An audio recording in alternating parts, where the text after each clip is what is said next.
In the summer of 1187, beneath the searing sun of Galilee, two worlds collided. On one side, the warriors of Christ, armored in faith and iron. On the other, the armies of Islam, united under one brilliant, relentless mind, Salah ad-Din Yusuf ibn Ayyub. What unfolded near the volcanic hills of Hattin was not merely a battle. It was the reckoning of an age, and the death cry of the Templar order's might. The echoes before the storm. A century had passed since Pope Urban II had called for the First Crusade. Jerusalem, once conquered by Christian knights, was now the crown jewel of the Latin kingdom. But peace was an illusion. The Holy Land was fractured, bleeding, and ruled not by saints, but by pride. Among the Crusaders, the Knights Templar stood apart, an elite brotherhood bound by sacred vows of poverty, chastity, and obedience. They were monks of war, warriors who prayed with swords drawn, convinced that every stroke of their blade served God himself. But by 1187, the order's reputation for zeal had turned into arrogance. Their red crosses, once symbols of divine courage, had become marks of reckless defiance. And in the east, a man was watching. Salah ad-Din, known to the west as Saladin, had united the fractured Muslim lands of Egypt and Syria. Unlike the Crusader barons, he fought not for plunder or politics, but for something larger, the liberation of Al-Quds, the holy city. To him, Jerusalem was not merely a prize, it was destiny. In early 1187, war returned not by Saladin's hand, but by that of a man named Reynaud de Chatillon. A French nobleman turned bandit lord, Reynaud commanded the fortress of Kerrich and harbored a hatred for Islam so deep it bordered on madness. Ignoring a fragile truce, he attacked a Muslim caravan, pilgrims, women, and merchants, traveling under Saladin's protection. He seized their goods, imprisoned the travelers, and laughed when Saladin's envoys demanded justice. When word reached Damascus, Saladin's patience ended. He swore before his court, "I will kill Reynaud with my own hand. May God deny me his mercy if I spare him." The die was cast. The call to arms. In Jerusalem, the air thickened with fear and fanaticism. King Guy de Lusignan, a weak and uncertain monarch, called for all the forces of the Latin kingdom to assemble. Every banner, every knight, every man who could wield a sword, summoned to defend the Holy Land. The Templars, led by Grand Master Gerard de Riedfort, answered with grim enthusiasm. Riedfort was a zealot, brave, but blind. His hatred of Saladin was personal. He believed that retreat was sin and diplomacy, cowardice. It was he who pressed King Guy into marching towards Saladin's army, deep into the arid plains beyond Tiberias, against every warning of reason. The march to Hattin. The Crusader host numbered around 20,000, knights, foot soldiers, priests, and camp followers. They carried the true cross, the holiest relic in Christendom, borne on a golden staff by the Bishop of Acre. Its presence was a promise. As long as the cross stood, God would grant victory. But God was silent. Saladin's scouts shadowed them from afar. They knew the land. They knew the wells. And they began the slow strangulation of the Crusader host, cutting them off from water under the blazing July sun. By July 2nd, the Christian army reached the village of Sapharia, thirsty, exhausted, and surrounded by desert hills. News came that the town of Tiberias, held by Count Raymond of Tripolius' wife, was under siege. Raymond, the most experienced commander among them, warned the king, "If we march, we die. Saladin wants us to come to him. Stay, and he will come to us." But Riedfort thundered, "To sit idle while a Christian city burns? Never. The Lord will provide." And so, they marched into the trap. But the Crusaders advanced beneath a merciless sun. Their water wagons lagged behind. The Templars led the vanguard. The Hospitallers held the rear. Dust and heat shimmered like ghosts across the plain. That night, they camped on the slopes of the Horns of Hattin, twin peaks rising from the wasteland. Around them, Saladin's forces encircled the hills in silence. By dawn, the Christians realized the horror. They were surrounded. Saladin's troops had set the dry grass ablaze. Smoke and fire rolled toward the Crusader camp. Thirst gnawed at every throat. Men collapsed, choking on ash.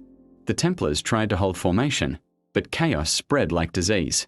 The true cross still gleamed above the mass, but the men who guarded it were dying of thirst. From every side, Saladin's archers rained arrows. The desert became a furnace. The breaking point. King Guy tried to rally his men. The Templars charged downhill, their iron hooves pounding the scorched earth, a last desperate bid to break through. For a moment, it worked. Muslim ranks wavered under the sheer fury of the knights. But then came the counterattack, swift, organized, and merciless. The Crusaders' horses fell, their line splintered.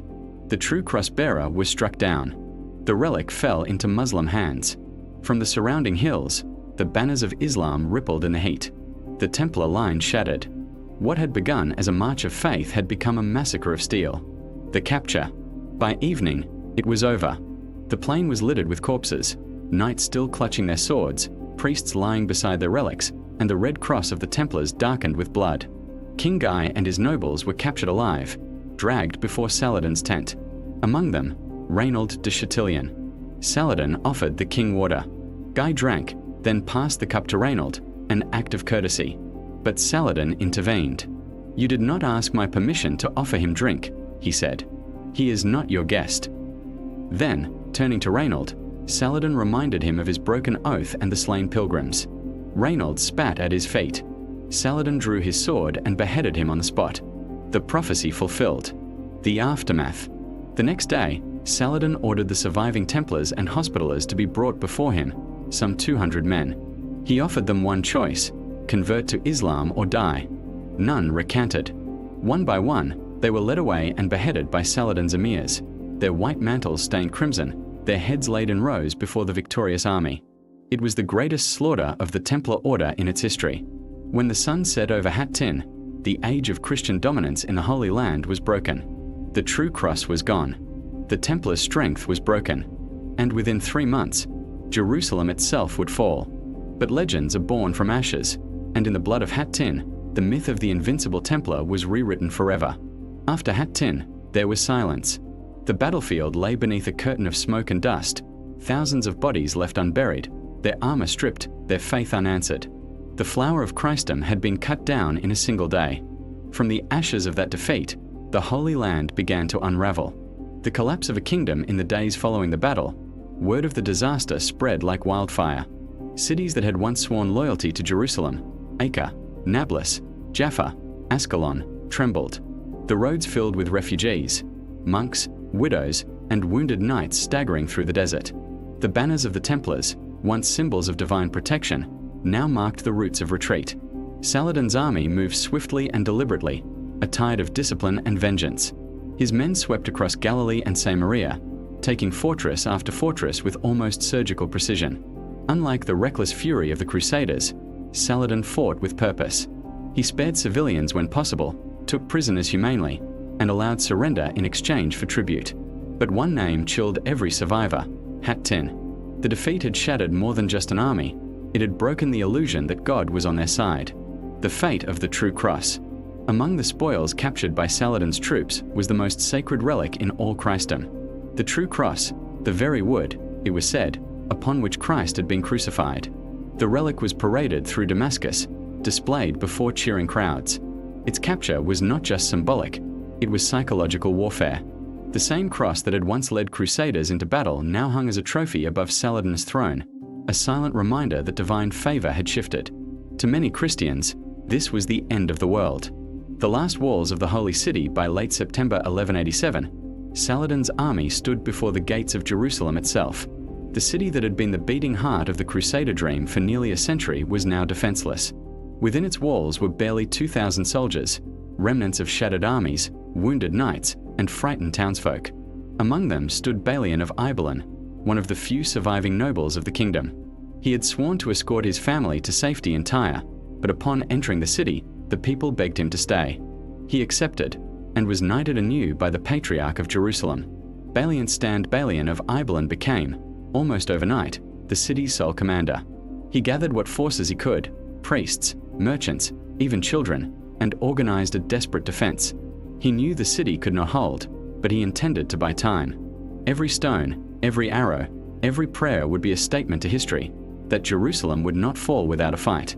From the Mount of Olives, Saladin's banners rose, green and black, emblazoned with golden calligraphy. Siege engines rolled into place. Drums thundered across the valley. In the chronicles of both East and West, the siege of Jerusalem is remembered not for its violence, but for its mercy. Saladin could have destroyed the city. Instead, he offered terms. He sent word to Balian, I do not wish to destroy the holy city. Surrender it to me, and I will spare your people." Balian refused at first.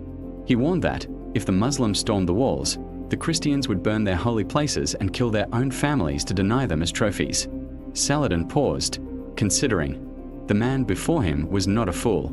He was a realist, a rare thing in the Holy Land. Negotiations followed, tense, honest, and unforgettable.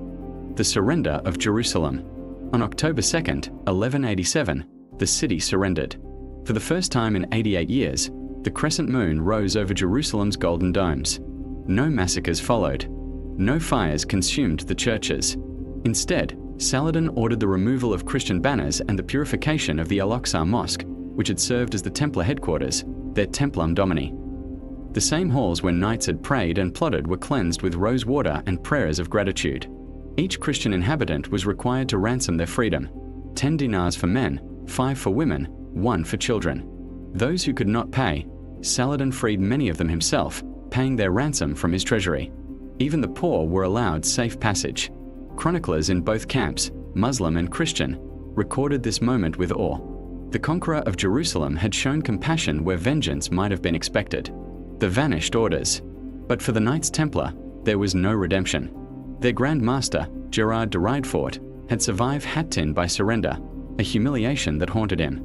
He was later released in an exchange of prisoners, only to return to the field at the siege of Acre 2 years later.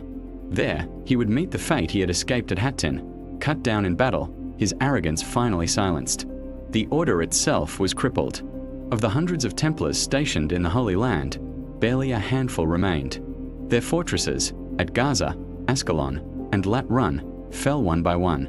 Even their great coastal stronghold, Tortosa, was abandoned. The Hospitallers suffered similar losses, retreating to Tyre and Acre to rebuild. The age of the invincible night monks was over. When news of Hattin and Jerusalem's fall reached Europe, it struck like a thunderclap. In Rome, Pope Urban III reportedly died of grief upon hearing the news.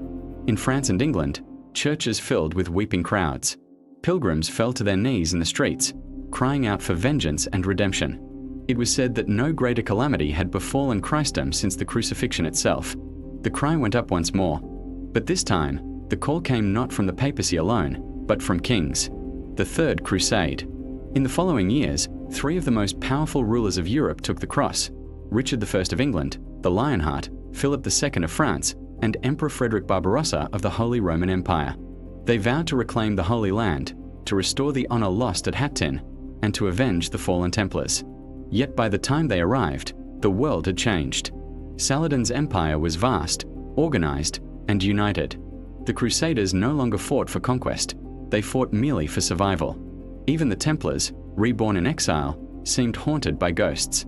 Their banners were carried once more into battle, at Acre, Arsuf, and Jaffa, but their invincibility had died in the fires of Hattin. The echo of faith. The fall of Jerusalem marked more than the end of a kingdom. It marked the transformation of faith itself. To many, the disaster was a divine punishment, a test of pride. Preachers across Europe spoke of the Crusaders' sins, their greed, their internal rivalries. The Holy Land, they said, was lost not by God's will, but by man's corruption. And yet, the legend of the Templars endured. In their ruin, they became symbols of sacrifice, of mystery, of devotion to an ideal beyond reason. The blood spilled at Hattin was not forgotten. It stained the pages of history and the minds of generations to come. It gave rise to whispers of relics hidden, of vows renewed, of knights who would one day return to reclaim what was lost. The crescent and the cross. In the east, Saladin stood victorious, yet even he was changed. He ordered no statues, no monuments, no inscriptions, only silence and prayer.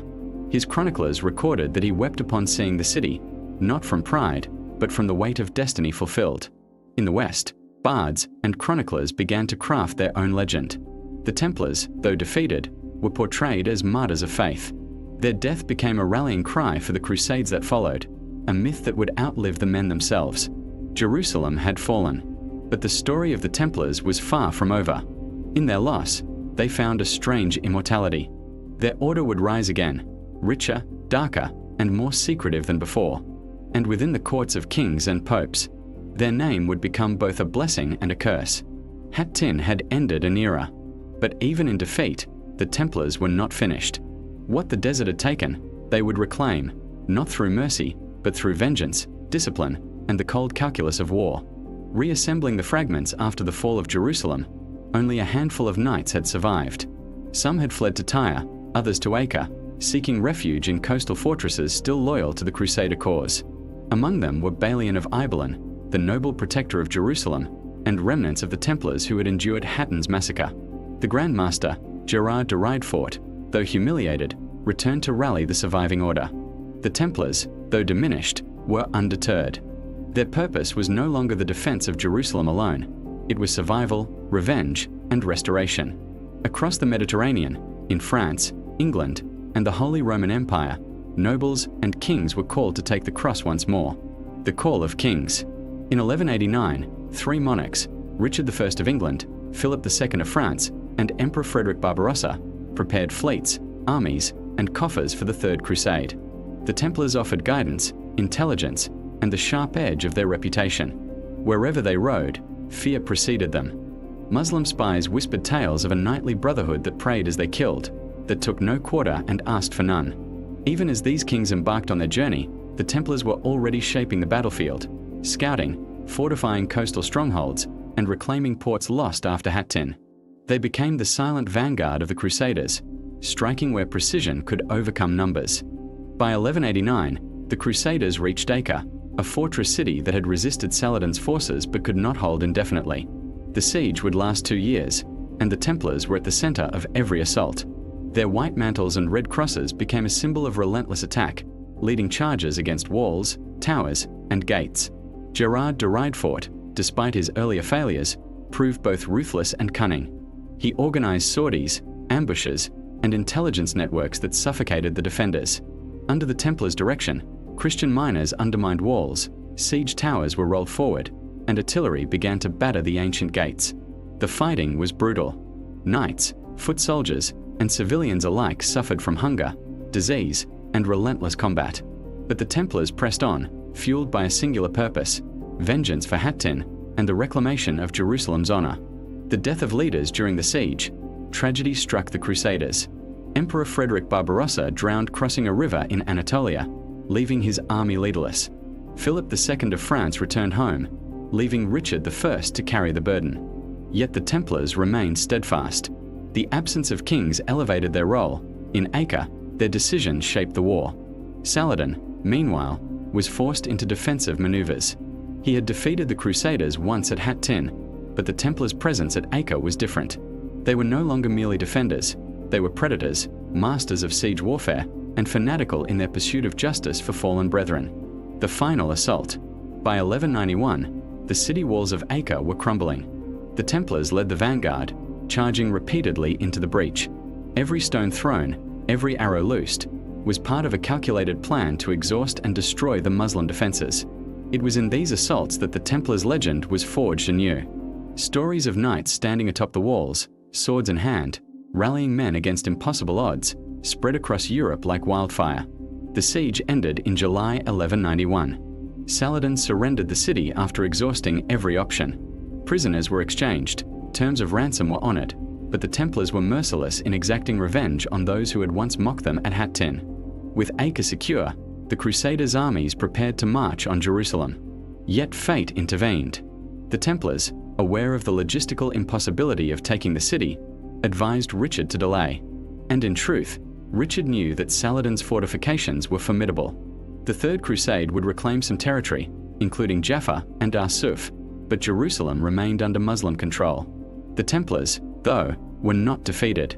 Their order had survived Hattin, adapted, and become even more feared and politically influential. Kings sought their counsel, crusaders followed their banners, and rumors of their hidden knowledge, financial, martial, and esoteric, spread throughout Europe. By the end of the Third Crusade, the Templars had evolved. No longer were they just warrior monks. They were administrators, financiers, diplomats, and spies.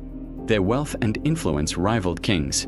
From the ruins of Hattin, they had risen stronger, their legacy cemented not in victories alone, but in survival, cunning, and the very mythos of fear they inspired. The massacre at Hattin had forged a new identity. one that combined faith, vengeance, and secrecy.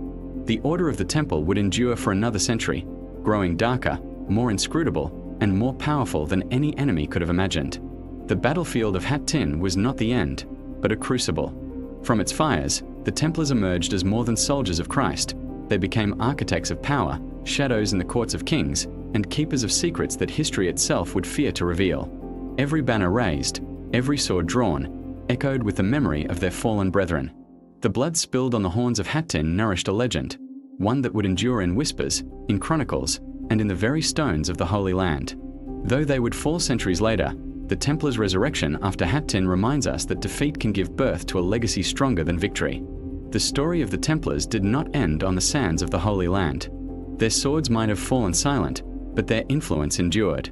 From the blood of Hattin to the courts of Europe, the Order transformed, its victories and defeats both forging legends that would haunt the ages. By the early 14th century, the Templars' presence in the Holy Land had been reduced to a handful of strongholds along the Mediterranean coast.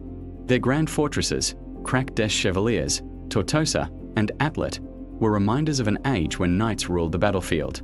Yet the war had shifted to Europe, and with peace returning to the Levant, kings and popes began to eye the Templars differently. The Order's wealth had grown enormous. Banks and treasuries across Europe held funds, properties, and precious relics entrusted to the Templars by kings, nobles, and merchants alike. They had become powerful financiers, not merely warriors. And power, as history often shows, breeds envy. In 1307, the wheels of fate turned for the Templars in France. King Philip IV, known as Philip the Fair, owed vast sums to the Order. He coveted their treasure, feared their influence, and sought to assert dominance over the very institution that had once protected Europe's Holy Land. On Friday, October 13, 1307, the Templars were arrested across France. Knights were taken from their homes, castles, and monasteries in the dead of night. Charges were laid: heresy, blasphemy, and occult practices, most of them fabricated. Torture extracted confessions from many, sealing their fate.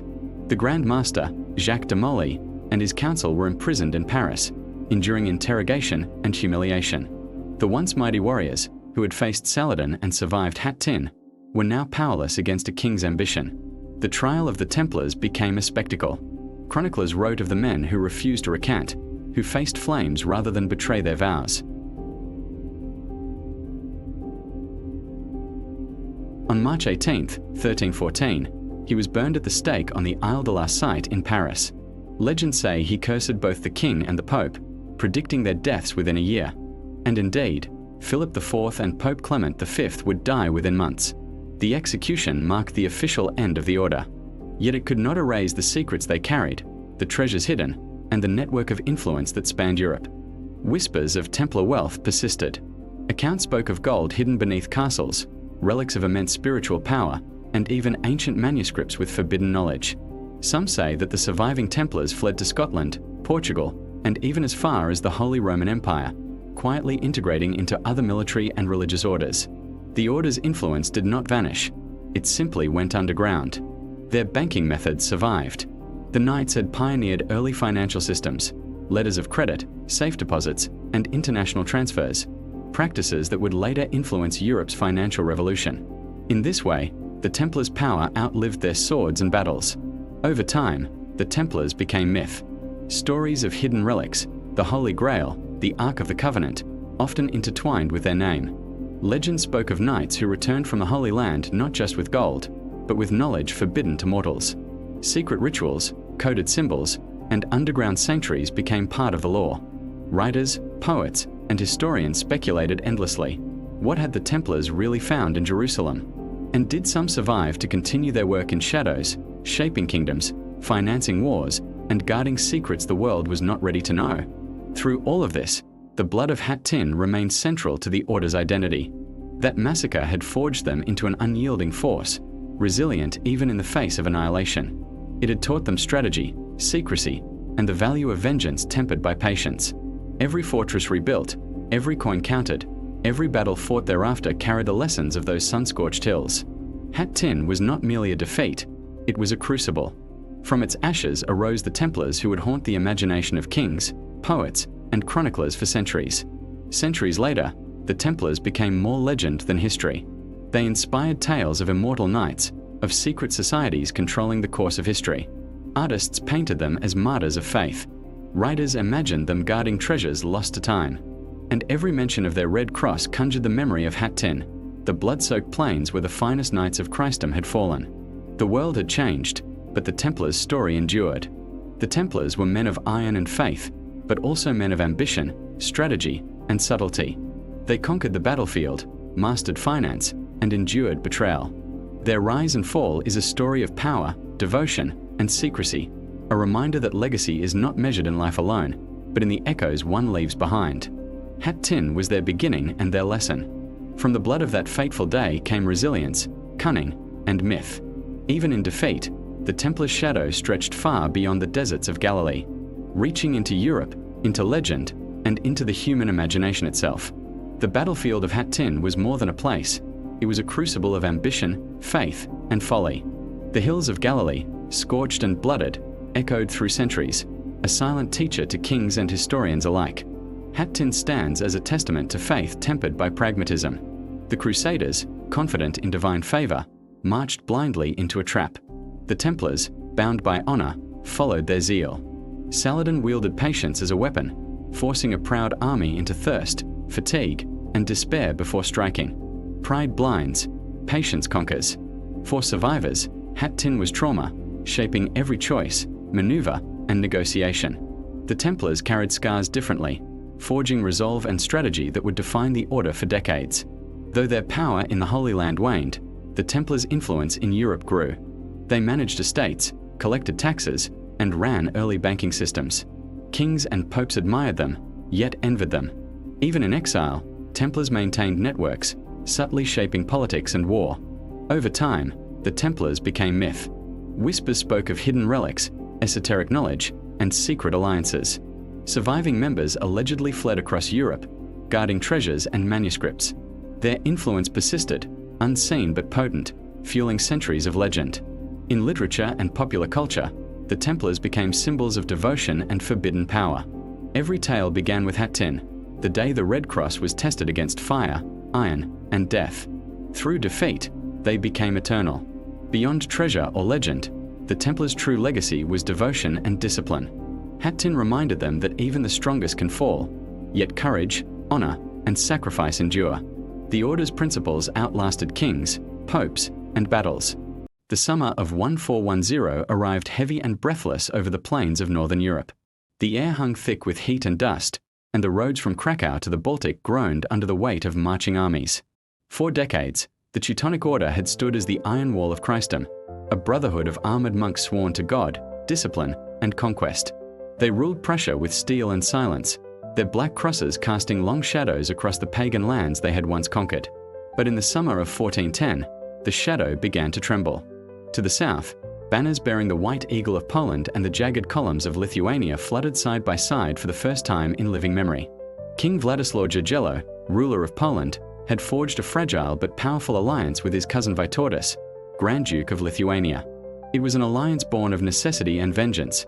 The Teutonic Knights had raided their lands, burned their villages, and claimed divine right to enslave their people. Now, after years of blood and humiliation, they were ready to return the favor. Rumors spread like wildfire across Europe. Monks whispered of an apocalyptic battle, of Christian knights preparing to slaughter fellow Christians. Merchants in Prague and Vienna spoke of a storm gathering in the east, a war that would decide not only borders but the very future of the crusading orders. The Teutonic Grand Master, Ulrich von Jungingen, was no stranger to war. A veteran of countless campaigns, he believed utterly in the mission of the Order, to bring God's order to chaos. To him, the union of Poland and Lithuania was an affront to heaven itself. He swore to crush it swiftly, to remind the world that the Teutonic Cross still ruled the north. As spring turned to summer, the Order mobilized every knight, every squire, every servant capable of holding a sword. Across the fortified cities of Prussia, Königsberg, Marienburg, Elbing, the black and white banners were unfurled. Bells rang, priests chanted mass for the souls of men not yet dead, and columns of armored riders thundered out of the castles toward the plains. Each knight carried with him centuries of pride and arrogance, the conviction that they were invincible. They had defeated pagan tribes, humbled Slavic princes, and stood against the Mongols themselves. They believed this war would be no different. one more holy crusade, one more victory carved into stone. But this time, the enemy was not pagan and not afraid.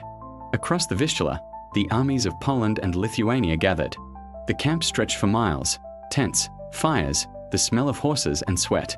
Among the Polish banners were lords from Mazovia, Wielkopolska, and Sandomierz. Beside them, the lithe cavalry of Lithuania, fierce men from the forests and rivers of the east, sharpened their blades under the stars. And among them stood Ruthenian banners from Smolensk and Volhynia, their armor darker, their silence heavier. For once, the divided east stood united against the cross of the Teutons. The campaign began in early July. The Allied armies crossed the Vistula near Cherwinsk using a massive wooden bridge constructed in secret, a feat of engineering that stunned even the most seasoned knights. From there, they marched north into Prussian territory, burning watchtowers and dismantling the Order's outposts. Scouts brought word to Marienburg, the Order's fortress capital. The enemy was advancing fast and in force. Grand Master Ulrich gathered his council. The room was cold despite the heat outside. Maps were spread across the table. Candles flickered on the steel of his armor. He listened to his marshals argue. Some demanded a defensive stance near their castles. Others called for immediate confrontation. Ulrich chose neither patience nor fear. "We ride to meet them," he declared. And so he did. By July 13th, two massive forces were moving toward each other across the rolling fields between Dobrano and Stebach. The land was open, vast, and ripe for cavalry, a killing ground. Ulrich's scouts had tracked the enemy's every move, but Jagiello remained one step ahead, his strategy deliberate and calculated. The Polish king marched slow, halting often, letting the Teutons tire themselves with uncertainty. On the evening of July 14th, as the sun sank low, both armies made camp within sight of one another. Fires dotted the horizon like embers of an approaching inferno. The Polish camp prayed in Latin and Ruthenian. The Lithuanian shamans murmured old forest words, and the Teutonic chaplains intoned psalms of vengeance. Somewhere in the dark, the horses stamped and snorted, as if sensing what dawn would bring. Night over Grunwald was unnaturally still. A thin mist crept over the grasslands, muffling the sound of movement. Messengers galloped between tents, carrying final orders. Vytautas inspected his Lithuanian regiments, speaking quietly to his men, most of them peasants and hunters, lightly armored, fast, deadly with bows and sabers. Jagiello remained in his tent, deep in prayer and thought. He knew that by sunrise, tens of thousands would be dead or dying. Across the field, Ulrich von Jungingen could not sleep. He walked the lines of his knights, pausing at each banner. They bowed their heads as he passed, an iron figure, proud and absolute. Behind him stretched the might of the Order, more than 15,000 men, disciplined, armored, relentless. Their banners, the black cross on white, shone faintly in the moonlight. Ulrich believed he faced a rabble, a coalition of lesser men. He did not yet know that arrogance would cost him everything. As dawn approached, a low wind began to move through the grass. The mist thickened, blurring the horizon. Trumpets sounded in the Polish camp, answered by horns from the Teutonic lines. Horses neighed, armor clanged, banners rose. The greatest armies of the century were awake. At the heart of the plain lay a small patch of woodland and a few scattered villages: Grunwald, Stebach, Lodwigowo. In the coming hours, these names would be burned into memory, whispered across generations as symbols of slaughter and redemption. The sun broke over the horizon like fire spilling across steel. The soldiers saw it and knew the day of reckoning had come. The morning of July 15th began with a silence that felt almost holy. The air was still heavy with mist, the grass wet beneath the boots of thousands. In that half-light between dawn and day, the battlefield seemed endless, a grey plain stretching from the low hills of Grunwald to the shallow streams beyond Stebach. Somewhere in that vastness, destiny waited. The Teutonic host moved first. Rows of white surcoats marked with black crosses formed in perfect lines. They looked less like men and more like an army of statues come to life, each movement deliberate, synchronized, ordained. Their banners swayed gently in the morning air, the Grand Master's standard with its black cross on white silk, the personal colors of the German nobles who had come to fight under the cross, Saxons, Thuringians, Franconians. They gleamed beneath the pale sun like blades drawn from heaven. Behind them stood the reserve, the elite knights, the iron heart of the Order, mounted on massive horses plated with armor. Each one had sworn an oath before God to conquer or to die. They believed no mortal army could stand against them. Across the field, the Allied banners stirred in the wind. Jagello's army was immense but uneven, a mosaic of languages, customs, and faiths.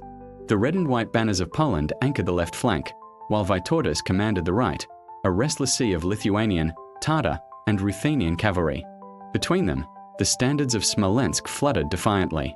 These men had ridden from far beyond the Dnieper, hardened by endless wars. They would prove to be the unbreakable spine of the eastern flank. The sun climbed higher, burning away the mist. Both armies could now see each other clearly. For a long moment, neither side moved.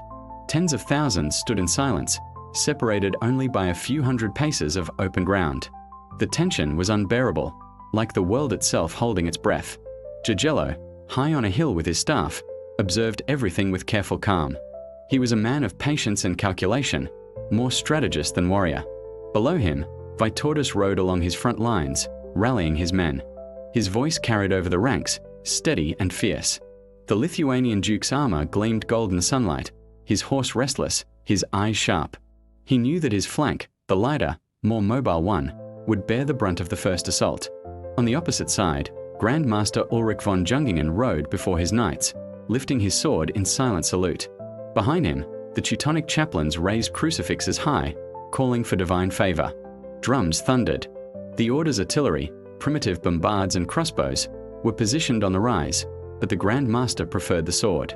He would win, as always, with the charge of his knights. The first movement came from the Teutons. Horns blared. The banners began to advance. Slowly at first, then faster, the heavy cavalry of the Order descended the slope like a white avalanche.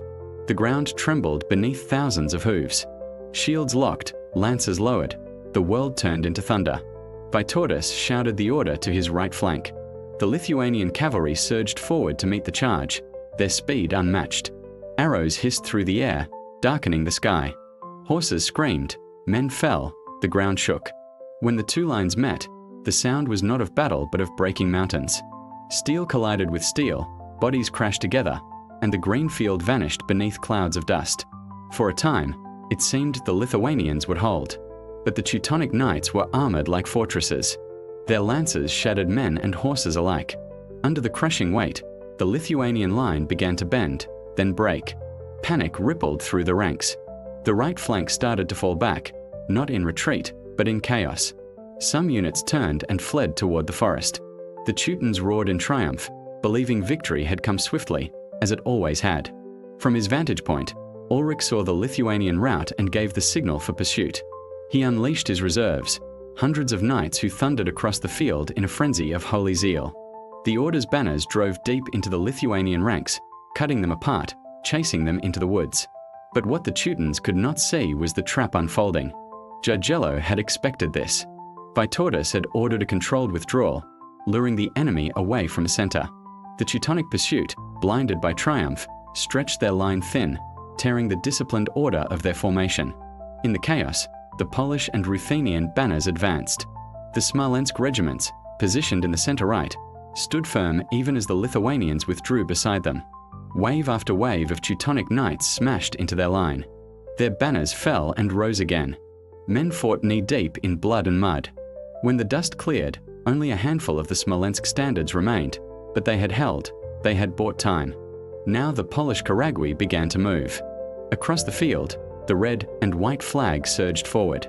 Trumpets screamed, the sound echoing like a storm breaking.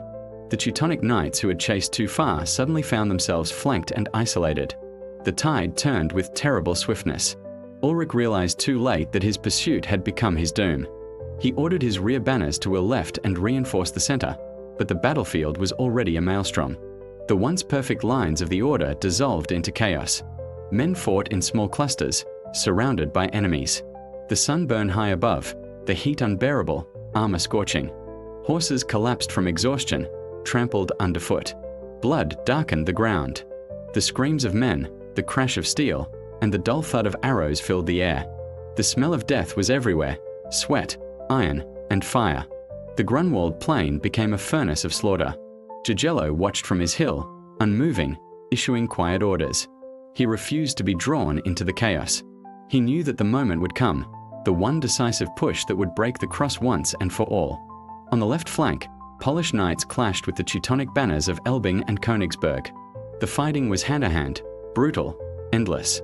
The ground was littered with shattered lances and fallen horses. Somewhere near the center, the banner of Krakow advanced relentlessly, carving a path through the enemy ranks. Every banner carried not just colors, but pride. Cities, families, and faith stood behind them. Hours passed, though it felt like centuries. The mist of morning had long burned away, replaced by choking smoke and dust. Neither side gave ground easily. It was no longer a battle between armies but between wills, faith against fury, pride against patience. Then, at last, from the far edge of the forest, a thunder answered thunder. The Lithuanian cavalry returned. They came back like ghosts, silent at first, then screaming. Vytautas had regrouped his scattered men, circled through the woods, and now struck the exposed flank of the Teutonic knights who had chased them. The white cross banners turned in confusion. What they thought were fleeing enemies became executioners. The field erupted in chaos anew. From three sides, the Allied forces now pressed the Order's knights into a shrinking circle.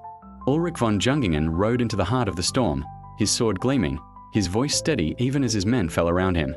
He fought like a man possessed, proud, furious, unyielding. But the tide was unstoppable.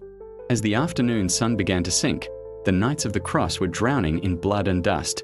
Their proud ranks had become a graveyard of armor and banners. The Black Cross, once the symbol of terror, now lay trampled beneath hooves. The Battle of Grunwald was far from over, but the doom of the Teutonic Order had begun. The sun rose high over Grunwald, bathing the battlefield in relentless light. By this hour, the mist had vanished, leaving the plain exposed, open, merciless. Every blade of grass seemed soaked with the shadow of what was to come. The earth beneath was churned by thousands of horses, trampled into a treacherous mud, streaked with blood and sweat. The Teutonic Order had suffered its first shock. Lines that once gleamed in the morning sun now appeared jagged and broken, torn apart by the relentless Polish and Lithuanian assaults. But still, Ulrich von Jungingen refused to concede. He rode among his knights like a god of war, sword raised, eyes hard, voice commanding over the tumult. Horses screamed under the weight of men, hooves striking bodies, lances piercing armor. Shields splintered, helmets caved under axes, and the cries of the dying rose above the clash of steel. Grunwald had become a furnace, a place where men were forged into legends or ground into dust. The Polish and Lithuanian forces pressed every advantage. Jagiello's left flank, anchored by the red and white banners of Krakow and Sandomierz, advanced steadily, cutting through the exhausted Teutonic lines. The Ruthenian contingents, positioned in the center, held their ground with stubborn discipline, repelling charge after charge.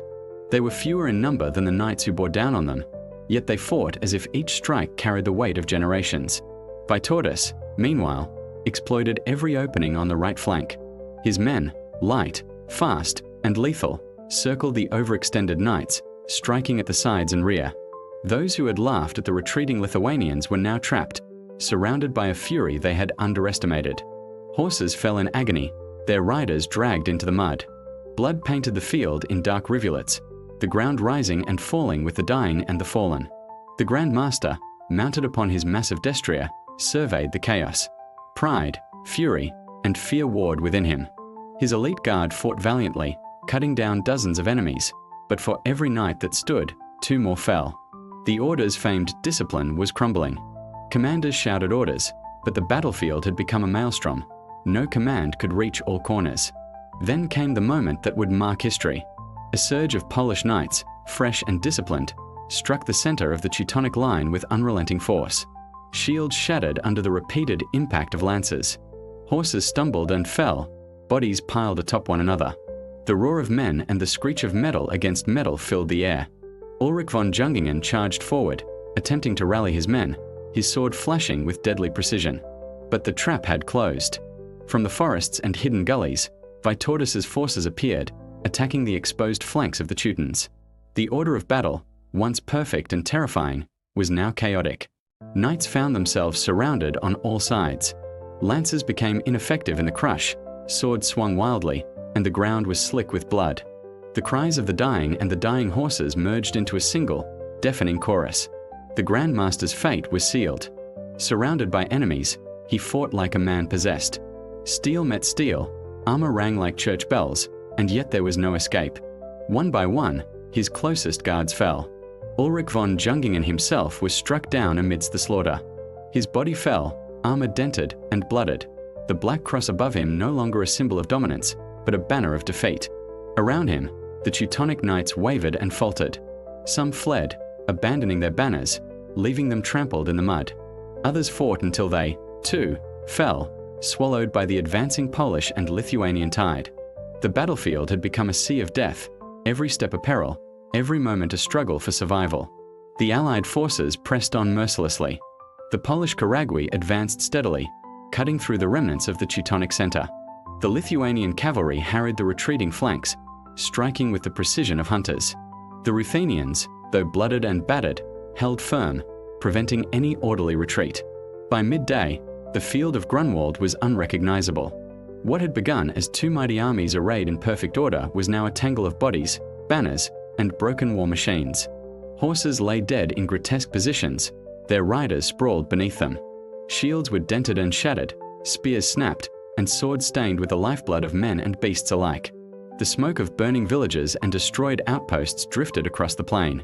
Fires ignited by scorched earth tactics consumed the fringes of the battlefield. Survivors, whether fleeing or regrouping, became casualties of chaos, falling victim to the relentless advance of the Allies or the uncontrolled panics that swept through scattered Teutonic units. Some knights fought to the last, their armor offering little protection against the sheer numbers of their attackers.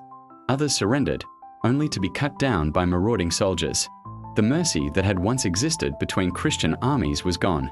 Here, at Grunwald, there was no quarter. There was only the crush of steel, the scream of the dying, and the inexorable advance of history. At the edges of the battlefield, the peasants who had been pressed into service as archers or auxiliary infantry watched in horror. They had never seen such carnage. Some vomited from the stench of blood and death. Others, gripped by a strange, fearful awe, continued to fight, knowing retreat was impossible. By late afternoon, the center of the Teutonic army had been shattered completely. The banners of the order, once proud and imposing, lay in the mud, soaked with blood and torn by countless swords. The field itself seemed to weep under the weight of the slaughter. Ulrich von Jungingen's death marked the symbolic end of the Teutonic dominance that had terrorized the region for decades. The Polish and Lithuanian forces, though exhausted, were relentless. They pressed the advantage, preventing any recovery, driving the remnants of the Teutonic knights toward the forests and roads leading back to Marienburg. Every attempt at order was met with the organized fury of an army determined to end a centuries-long threat. By the time the sun dipped toward the horizon, Grunwald had been transformed completely. The plain was a sea of bodies, the ground churned into mud by hooves and blood. Smoke from burning outposts drifted across the scene, mingling with the cries of survivors. The battlefield had become a testament, a brutal, terrifying monument to strategy, discipline, courage, and folly. The Teutonic Order had suffered a crushing defeat. Its Grand Master dead, its proud banners destroyed, and its forces scattered, the Order would never again wield the same unchallenged power. The victory at Grunwald would echo across Europe, a warning to all who underestimated the alliance of Poland, Lithuania, and Ruthenia. And yet, amidst the carnage, the survivors of both sides tended to the wounded, collected the dead, and counted the cost. The field of Grunwald was a graveyard, but also a testament to endurance, planning, and the inexorable tide of history. The morning of blood had passed, leaving a scar upon the land that would never fade. The sun now blazed mercilessly over Grunwald, scorching the blood-soaked plain. By mid-morning, the battlefield had become a cauldron of fury, a place where strategy clashed with instinct and discipline battled desperation. The remnants of the Teutonic Order, though shattered and bleeding, formed desperate pockets of resistance, while the Polish-Lithuanian alliance pressed relentlessly, unwilling to give their enemies a moment's respite. The ground was littered with bodies. Horses, armored and unarmored, lay sprawled, their legs broken, eyes staring into nothingness. Men, knights and foot soldiers alike, were tangled in a grotesque dance of death, some still gripping their swords, others writhing in the mud, gasping for breath or screaming in agony. The smell of blood and sweat hung thick, choking, impossible to ignore. Jagello rode along the center of his lines, his face calm, his presence commanding. Despite the chaos, he maintained a clear vision. He had not come to merely repel the Teutons. He had come to destroy their army, to shatter their power forever. Around him, the Polish Karagwe advanced with disciplined precision, striking with lances, swords, and axes.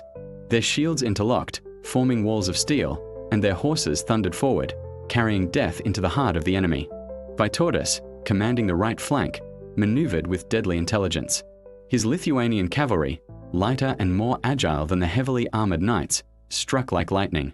They circled, feinted, and attacked exposed flanks. Every Teutonic advance that seemed to gain ground was met with swift counterattacks from the Lithuanians. Horse and rider, blade and shield, clashed again and again in a relentless rhythm of destruction.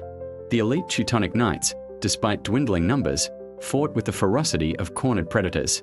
They formed tight groups, each a bastion of armor and lance, and pushed forward with incredible force. Yet, the battlefield was no longer under their control. They were surrounded, outnumbered, and increasingly disoriented by the flood of allied forces. The Polish and Ruthenian infantry, armed with axes and spears, struck at their legs, breaking the momentum of their charges. Horses fell, taking knights with them, and the tide began to turn irreversibly. The center of the battlefield became a living storm. Ulrich von Jungingen, though dead, had left a vacuum that none could fill. His captains tried to maintain order, but the chains of command had been severed. Knights fought desperately, isolated, and disoriented. Banners fell into the mud, trampled underfoot. Every clash of steel, every scream, every charge, was amplified by the chaos echoing across the plain. In the north, the Smolensk regiments held firm. Despite suffering grievous losses in the previous hours, they repelled repeated attacks by Teutonic knights. Each engagement was bloody and brutal. Axes shattered shields, swords cleaved armor, and spears pinned men to the ground. The Smolensk soldiers, though heavily outnumbered, fought with unwavering discipline, giving their comrades the critical time needed to reorganize. The left flank saw the Polish cavalry advancing steadily. Jagiello's orders were precise: hold the formation, maintain pressure, and strike decisively at weak points. The Teutons, stretched thin from the earlier chaos and relentless assaults, could not respond effectively. The Polish forces tore into the enemy lines, cutting through isolated pockets of resistance with ruthless efficiency. Every fallen knight, every shattered banner, signaled a shift in momentum, a shift toward inevitable defeat for the order. Amid the chaos, moments of heroism and tragedy unfolded simultaneously. A lone Polish knight, separated from his unit, charged into a cluster of Teutonic knights, cutting down foes despite being outnumbered. On the opposite side, a Lithuanian rider, pierced by multiple spears, managed to unhorse an enemy captain before collapsing into the mud. These individual acts, heroic and tragic, were magnified by the sheer scale of slaughter surrounding them. The heart of the Teutonic force, once formidable, was now disintegrating. Knights fought not as part of a coordinated army, but as isolated men resisting the inevitable. Lances shattered against shields, swords rang against armor, and the air was thick with dust, sweat, and the coppery tang of blood. Horses reared and fell, trampling the wounded and dragging them into the chaos. The Polish and Lithuanian commanders exploited every weakness with relentless precision. Jagiello observed the battlefield from a low hill, directing forces where needed, identifying gaps, and exploiting the confusion of the enemy. Vytautas struck with speed and ferocity, collapsing the flanks that had once seemed unassailable. Slowly but inexorably, the Allied forces compressed the Teutonic knights into smaller and smaller pockets, leaving them exposed and vulnerable. By late afternoon, the Order's once mighty army was in disarray. The Grand Master's death had left a vacuum in leadership, and the remaining knights could do little more than fight desperately to survive. Their proud banners lay trampled, their formation shattered, and their will to resist eroded by the unyielding advance of their enemies. The battle reached its apex in a final, chaotic collision at the center. The Polish and Lithuanian forces pressed from all sides, enveloping what remained of the Teutonic knights. Shields splintered, swords clashed, and horses screamed in agony. The plain became a maelstrom of death and steel, every inch gained soaked in blood. Here, the disciplined formations of the knights met the unrelenting tide of the Allied army and began to break apart completely. Men fell in heaps. Horses toppled. Arrows darkened the air. The ground itself seemed to heave with the weight of combat. Commanders shouted, soldiers screamed, and the clash of steel rang like thunder. In this inferno, the fate of the Teutonic Order was sealed. As the sun dipped toward the horizon, the battlefield became a scene of indescribable carnage. The once proud knights were reduced to scattered pockets of resistance, their banners destroyed, their horses dead or dying. The Polish and Lithuanian forces, though exhausted, maintained relentless pressure, ensuring no recovery, no regrouping. By the end of the day, the plain of Grunwald was transformed. The earth was churned into mud, scarred by hoofprints, trampled banners, and the blood of thousands. Smoke rose from small fires scattered across the field. Survivors wandered in dazed horror, tending to the wounded or seeking to flee. The clash of steel had ended in absolute devastation for the Teutonic Order. Their legend of invincibility had been shattered. Their banners lay broken and blooded. Their knights had fallen in numbers unimaginable. The Polish-Lithuanian alliance had prevailed, not through luck, but through strategy, discipline, and the relentless will to conquer. Grunwald would forever remain a symbol of the collapse of a once mighty force and the triumph of unity, courage, and calculated determination. The echoes of this clash would resonate across Europe for decades, a reminder of the power of alliances and the fragility of even the most disciplined armies in the face of overwhelming resolve. By late afternoon, the battlefield of Grunwald was a scene of utter devastation. The once immaculate formations of the Teutonic Order were shattered, their proud banners torn and soaked in blood. The ground, churned by horses and men alike, had become a morass of mud, sweat, and death. Every step was perilous, every movement a struggle against exhaustion and carnage. The black cross that had once inspired terror now lay trampled, a symbol of defeat. The Grand Master was gone. Ulrich von Jungingen's death had left the order in disarray. His captains, though brave, were overwhelmed by the relentless advance of the Polish-Lithuanian coalition. Commands were shouted and lost in the roar of the battlefield.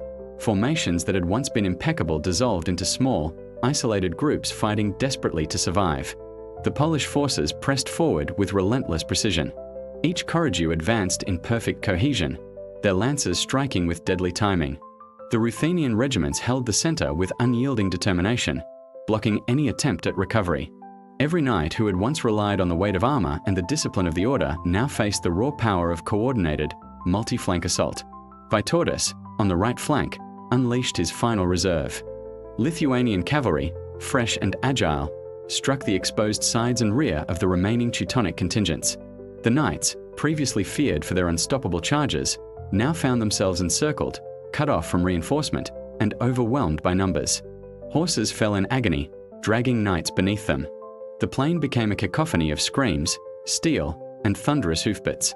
The center of the battlefield saw the most concentrated slaughter. Polish knights, bolstered by infantry, drove into the remnants of the Teutonic heart. Shields splintered, swords clashed, and armor gave way to the relentless force of attack. The wounded fell and were trampled. The living fought on, each strike a desperate bid for survival.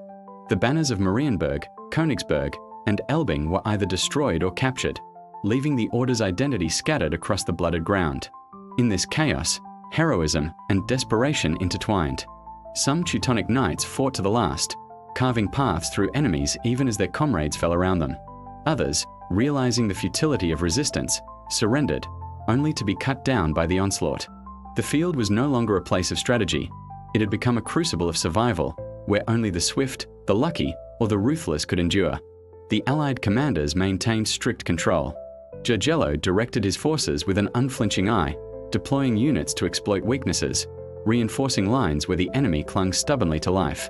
Vytautas orchestrated strikes from multiple angles, ensuring the Teutons could not regroup. Every movement was precise, calculated, and devastatingly effective. By late afternoon, the collapse of the Teutonic army was complete. What had been the pride of Christendom, an army disciplined, elite, and feared across Europe, was reduced to scattered pockets of resistance. The Black Cross no longer signaled power. It was a relic of a bygone era, trampled into mud and blood. The survivors of the order fled in disarray toward Marienburg and the surrounding forests. Many were cut down in pursuit, others surrendered, their hope extinguished. The Allied forces allowed no quarter, ensuring that the remnants of the order would carry the memory of defeat with them. Horses, swords, and banners littered the field, each a testament to the absolute destruction that had unfolded. In the final hours, the battlefield became eerily quiet in some areas. Smoke from fires burned at the edges, mingling with the stench of death. The cries of the wounded and dying were fewer now, replaced by the groans of those attempting to rise from the mud. The fall of the cross was not merely a tactical victory, it was the collapse of an institution. The Teutonic Order's dominance over Prussia and the surrounding regions had been broken irrevocably. Polish and Lithuanian soldiers began tending to the wounded, collecting the dead, and securing captured banners. They moved methodically, understanding the magnitude of what had been achieved. The battlefield, once a sea of chaos, was slowly transforming into a somber monument to the cost of war. As the sun sank low, long shadows stretched across Grunwald. Survivors from both sides stared at the devastation, realizing that the world they knew had changed forever. The Teutonic Order, which had seemed eternal and invincible, had been humbled. The Polish-Lithuanian alliance had demonstrated that unity, strategy, and determination could overcome even the most disciplined and feared forces in Europe. The fall of the cross was complete. The battlefield, scarred by slaughter and fire, stood as a testament to the relentless sweep of history. It was a day when pride, power, and arrogance met coordination, courage, and resolve, and were utterly broken. From this moment, Grunwald would be remembered across centuries not merely as a battle, but as a turning point. The Teutonic Order, once the embodiment of martial supremacy in the north, was forever diminished. Poland and Lithuania had secured not only a victory but the foundation of their future power. The echoes of the clash, the thunder of hooves, and the clash of steel would reverberate through the annals of history, a reminder that even the mightiest can fall. The sun had long vanished behind the western horizon, leaving Grunwald under a veil of twilight. The battle, which had raged for hours with a ferocity that seemed to tear the world apart, had ended. In its place lay silence, an unnatural, heavy silence, broken only by the occasional groan of the wounded, the soft whinny of exhausted horses, and the distant crackle of small fires consuming scattered supplies and shattered equipment. The plain was unrecognizable. Once a green expanse, it had become a canvas of horror, mud mixed with blood, trampled banners, broken lances, shattered shields, and bodies intermingled with the carcasses of horses. The earth itself seemed scarred, as if it had absorbed the violence and was unwilling to release it. Soldiers from both sides walked cautiously, tending to the wounded, dragging the dying to cover, and recovering the fallen. Even in victory, there was no joy here, only the heavy, oppressive weight of loss. Jagello and Vytautas stood together on a small rise, surveying the aftermath. Their armies were victorious, yes, but at a tremendous cost. Thousands lay dead, thousands more wounded. The Allied banners, once pristine and proud, were now dirted by mud and blood, symbols not only of triumph but of the immense human price paid. The two leaders exchanged few words, their faces etched with exhaustion and the sober understanding that this day would mark them forever. The Teutonic Order's remnants fled in disarray toward the forests and the roads leading back to Marienburg. Few would survive to recount the day's events. The proud knights, trained from boyhood in the arts of war and instilled with the belief that the Black Cross was invincible, had been humbled utterly. Their hierarchy shattered, their banners trampled, and their morale broken. They carried with them the bitter knowledge that their dominance in the north had been decisively ended. On the field, bodies were everywhere. Men, stripped of armor in death, lay tangled in each other, some locked in final, desperate struggles that had frozen in time. Horses, some still alive but wounded, huddled near fallen riders, their eyes wide and frantic. The once ordered lines of the Teutonic Knights were unrecognizable. Pockets of resistance had dissolved into chaos, leaving only fragments of what had been a disciplined, terrifying force. The surviving Polish and Lithuanian soldiers moved carefully among the dead and dying.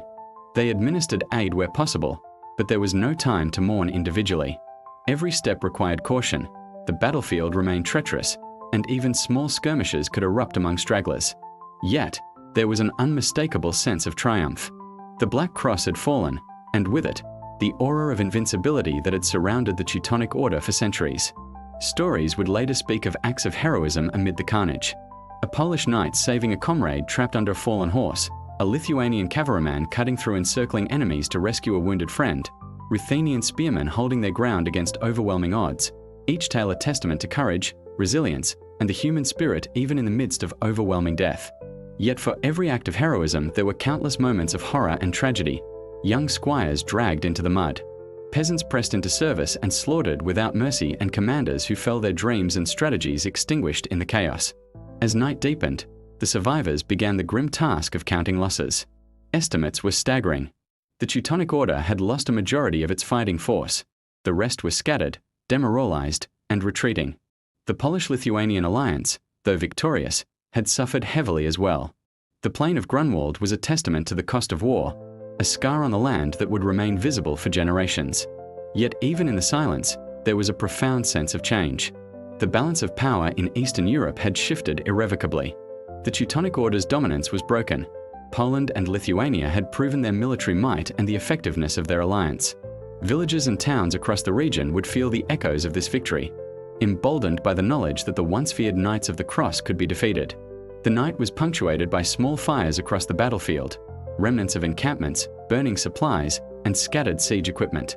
Soldiers huddled around them, seeking warmth and a momentary respite from the horrors they had witnessed. Conversations were hushed, often in whispered tones, as men tried to comprehend the scale of what they had survived. The field of Grunwald was silent, yet it was alive with memory, a memory that would haunt the survivors for the rest of their lives. In the days following, the battlefield would be cleared. Bodies were buried where they fell, banners recovered and preserved where possible, and the wounded transported to nearby settlements for treatment. The stories of Grunwald would travel far beyond the borders of Poland and Lithuania, reaching the courts and cities of Europe. Chroniclers would recount the heroism, the strategy, and the devastation. For centuries, Grunwald would remain a symbol, a reminder of courage, unity, and the relentless consequences of war. The silent field bore witness not only to death but to endurance. Survivors returned to their homes, carrying tales of bravery and horror. Knights who had faced overwhelming odds brought back lessons in humility and respect for the combined might of allies. The Teutonic Order, though not obliterated entirely, would never again wield the unchallenged power it had once commanded. Its glory, black and shining in the morning sun, had been extinguished on the plains of Grunwald. By the first light of the following day, the battlefield lay still. The fires had burned low, smoke curling into the morning sky. Horses stirred, wounded men groaned, and the few remaining Teutonic knights disappeared into the distance, shadows among the forests. The silence was profound, almost sacred, a silence born of finality, of the reckoning that had been delivered. Grunwald had changed history. The echoes of the battle would resonate far beyond the field itself. The Black Cross of the Teutonic Order, once a symbol of terror and dominance, had fallen. Poland and Lithuania emerged victorious, their unity proven, their strength affirmed.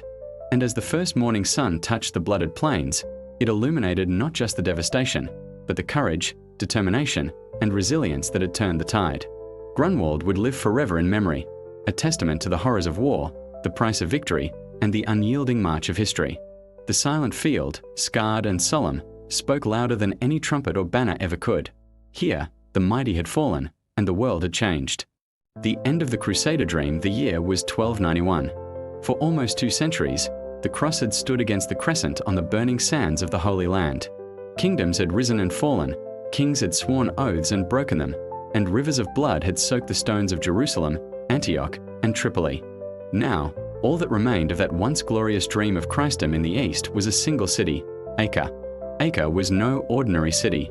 It was the beating heart of the Crusader states, a fortress of commerce, faith, and war. Within its walls, gold from Venice mixed with relics from Jerusalem. The banners of every great order, the Hospitallers, the Teutonic Knights, and above all, the Templars, flooded in the Mediterranean wind. Merchants from Genoa and Pisa haggled in its crowded markets. Priests sang in Latin beneath Gothic arches. And soldiers, hardened by a lifetime of battle, stood guard over the last gate of the Christian world in the east. But beyond the walls, a new power was rising. To the south, in the land once ruled by the pharaohs, the Mamluk Sultanate had become the undisputed master of the Muslim world. Born from slave soldiers, the Mamluks were forged for war. They had crushed the Mongols at Ain Jalut, driven the Crusaders from every stronghold except Acre. And now, their Sultan, Al-Ashraf Khalil, had sworn that not a single Frankish stone would remain standing in his dominion. The Templars knew what was coming. They had seen it before, cities falling, comrades crucified, the Holy Land slipping away inch by inch. And yet, they stayed. Not because of gold, nor glory, but because Acre was more than a city. It was a promise, the last remnant of a vow sworn before God himself. In the great fortress of the temple, a citadel of white stone rising above the harbour, Grand Master Guillaume de Beaujeu looked out toward the horizon. He saw the sails of ships carrying pilgrims, merchants, and refugees westward, away from the coming storm. But he did not move, for the Templar creed was simple: to defend the faith until death. The warnings began in the early months of that fateful year. Scouts rode back from the plains of Galilee, their horses foaming, their faces pale. They spoke of armies gathering, tens of thousands of Mamluk warriors, siege engines, and sappers marching north under the Sultan's banner. By April, the enemy host appeared before the walls of Acre, a living sea of steel and banners stretching beyond the ice reach. The drums of war began to beat, deep and rhythmic, echoing across the plains like thunder. Inside the city, the defenders braced themselves. There were perhaps 12,000 soldiers in Acre, knights, sergeants, crossbowmen, and armed pilgrims. Among them, the proudest and most disciplined were the Knights Templar. Their fortress overlooked the harbour, its walls thicker than any in Christendom, its towers built for war. But even they could sense it. This time, there would be no reinforcements. No King Richard, no great crusade, no salvation from the West. The world had changed. Europe was tired of holy wars, and the Holy Land was tired of waiting. The Templars gathered in their chapel on the eve of the siege. No speeches were needed. Each man knew the meaning of what was to come. Acre would not fall easily, but it would fall. And yet, as the candles flickered on their iron helmets and mail, not one knight left his post. In silence, they took communion. In silence, they fastened their swords. And in silence, they waited for dawn. That dawn, the dawn of April 5th, 1291, broke red. The Mamluk banners rose with the sun, and the first arrows darkened the sky. Acre, the jewel of the Crusader East, was now the anvil upon which the fate of the Templar Order would be forged. The gathering storm and the city of Acre. The drums did not stop. Day and night, the ground trembled beneath the march of the Mamluk host. The air was filled with the deep hum of their chants, the clatter of armor, and the shrieks of beasts of burden pulling siege engines. Monstrous towers of timber and iron, catapults capable of hurling stones heavier than a man. Acre's defenders watched from the walls. Some whispered prayers, others cursed beneath their breath. But the Templars, they were silent. They had seen many sieges, but none like this. The scale was beyond imagination. From the sea, Acre seemed invincible. Its walls rose in layers, an inner city fortified by bastions, and beyond it, the double curtain of outer defences. The harbour bristled with ships, Venetian galleys, Genoese cogs, and the sleek black vessels of the Templar fleet. But from the landward side, where the plains stretched wide and open, the enemy came like an ocean of death. Sultan al-Ashraf Khalil himself oversaw the preparations. He had inherited not only the throne of Egypt, but also the dream of his father, Calawan, who had vowed to drive the Franks into the sea.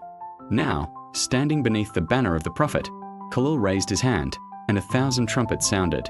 The siege of Acre had begun. The first days were a storm of fire. Massive stones crashed against the walls, splintering battlements and crushing defenders beneath showers of debris. The catapults hurled jars of burning oil that exploded on impact, turning towers into infernos. The Mamluks pushed forward great wooden mantlets and siege towers, each one covered in hides soaked in vinegar to resist flame. From the ramparts, the defenders responded with their own fury. Crossbow bolts hissed through the air, finding eyes and throats. The great trebuchets of the city, God's stones, as they were called, hurled back their deadly weight. One by one, Mamluk engines were shattered, their crews torn apart in blasts of dust and splinters. And in the midst of it all, the Templars fought like men possessed. Their discipline was unmatched. Each dawn, the brothers took to their stations in perfect order. No shouts, no confusion. The red cross upon their surcoats shone through the dust and smoke like a symbol of defiance. Guillaume de Beaujeu, their Grand Master, rode along the inner wall, encouraging his men not with words, but with presence. He was no longer young, but his eyes burned with the same fire that had carried him through decades of war. He knew the truth. The city could not be saved, but it could be remembered. For nearly a month, Acre held. The harbour became a chaos of ships, some bringing supplies, others fleeing with women and children. Inside the city, life and death coexisted. In one street, bakers still sold bread, priests still offered mass, and children still laughed, unaware of the doom beyond the walls. In another, bodies lay in heaps, the stench of rot mixing with the salt wind. The Mamluks encircled the city completely. Their camp was like a moving city, tens of thousands of tents, banners of green and gold, the shimmer of curved blades in the sunlight. They had time, numbers, and faith on their side. The Franks had only walls and will. By mid-May, the outer defences were failing. Entire sections of the walls were reduced to rubble. The defenders fought not from the battlements but from the ruins, turning every breach into a killing ground. The Templars, along with the Hospitallers and the remnants of the king's troops, counterattacked in daring sorties. They struck fast, scattering enemy engineers, then vanished back into the smoke. But each counterattack cost lives, precious lives. The ranks of the Templars thinned. Many who had sworn their vows in France, England, and the Rhineland now lay beneath the sands of Palestine, their blood mingling with the stones of Acre. Then came the Great Assault. At dawn on May 18, 1291, the Mamluks launched their final storming of the city. Trumpets sounded, and the horizon erupted with motion. Ladders, siege towers, and waves of men in gleaming armor advancing under a black rain of arrows. The defenders met them with boiling oil, stones, and fire, but still they came. From the north wall, a cry rose. The tower of St. Anthony had fallen. The Mamluks poured through the breach, and suddenly the city was no longer a fortress but a battlefield. The streets became rivers of chaos. Knights fought shoulder to shoulder with townsmen, priests with daggers in their hands. Smoke filled the air, and the sound was unlike anything ever heard before. It was the end of a world. The Templars fell back to the inner line, the gate of the King's Quarter, and beyond it, their citadel. Every street they abandoned was paved with corpses. But they did not retreat in panic. They fought in ranks, slow and deliberate, covering each other, as if the rules of battle still meant something in the face of annihilation. Grand Master de Beaujeu rode to the front, rallying those who still held the inner gate. Arrows struck his armor like hail. He raised his sword, shouting for his men to hold. And then, the blow came. A spear pierced beneath his arm, finding the gap in his mail. He did not fall immediately. He turned his horse, blood running down his side, and rode back toward the citadel. "I am not dead," he said to those who tried to support him, though his face was pale as marble. But moments later, his strength failed, and he was carried inside. The brothers gathered around him, but his eyes no longer saw them. The Grand Master of the Templars was dead, and outside, Acre was burning. The Mamluks surged forward, taking the outer city street by street. The Hospitallers were overrun at their commandery. The king's palace was set aflame. Ships in the harbor tried desperately to flee, colliding in panic as civilians stormed the quays. The screams of thousands filled the air. By nightfall, only one fortress still held, the temple itself. There, the last Templars made their stand. Behind the thick stone walls of their citadel, they gathered what remained of the Brotherhood. Wounded knights, exhausted sergeants, even children, all took refuge in the fortress by the sea. The Mamluks surrounded it, but they hesitated to attack. The Templar fortress was a monster of masonry, towers 30 meters high, walls thick enough to withstand any engine. Inside, the surviving brothers prepared for what they knew was the end. They lit torches along the battlements, the flames flickering like stars over the harbor. Below, the waves crashed against the breakwater, red with blood. And above, the night was silent, the silence that comes only after too much death. The siege of Acre was nearly over. But for the Templars, the real battle, the last battle, was only beginning. The siege, fire, steel, and despair. The temple fortress stood like a mountain above the ruins of Acre. Its towers were carved from white limestone, its walls a masterpiece of crusader engineering, a labyrinth of gates, inner courtyards, and murder holes designed for one purpose, to make men pay in blood for every inch of ground. But that night, the fortress was no longer just a stronghold. It was a tomb. Inside, nearly 5,000 souls were trapped, knights, sergeants, townsfolk, and children. The Templars had opened their gates to all who could not flee. The air was heavy with the smell of smoke and sweat, the flicker of torches dancing across faces hollow with fear. The body of Grand Master Guillaume de Beaujeu lay in the chapel, wrapped in the banner of the order, a red cross on a white field. The brothers prayed beside him, their armor blackened from soot, their hands still trembling from battle. Each man knew his fate. Outside, the Mamluk army encircled the fortress. The Sultan's engineers moved forward under cover of night, bringing up mangonels and sappers. They dug trenches and built platforms, preparing for the final assault. The Sultan himself established his command near the ruins of the king's palace, from where he could see the Templar towers rise against the burning horizon. He had taken the city, but not yet the temple. And he knew, as did every man in his host, that to conquer this last bastion would not be a victory easily won. The next morning, the attack began. 1,000 drums rolled like thunder as the first wave of Mamluks advanced, their armor glinting in the dawn light. They came with ladders and grappling hooks, shouting praises to God. Arrows rained down upon them from the battlements, cutting through their ranks, but still they came. Atop the walls, the Templars fought with grim precision. They poured boiling oil and molten lead through murder holes. They hurled stones with their bare hands. Crossbow bolts struck faces and throats. Each knight fought not as a man defending life, but as a man already dead. Hour after hour, the battle raged. The Mamluks reached the base of the wall, scaling ladders only to be hurled back into the moat below. Catapults smashed against the towers, shaking the earth. Fire spread across the outer courtyard. The smell of burning wood, flesh, and tar filled the air. And yet, the fortress held. From the sea, the ships of the Venetians and Genoese watched helplessly. The harbour was choked with wrecks and smoke.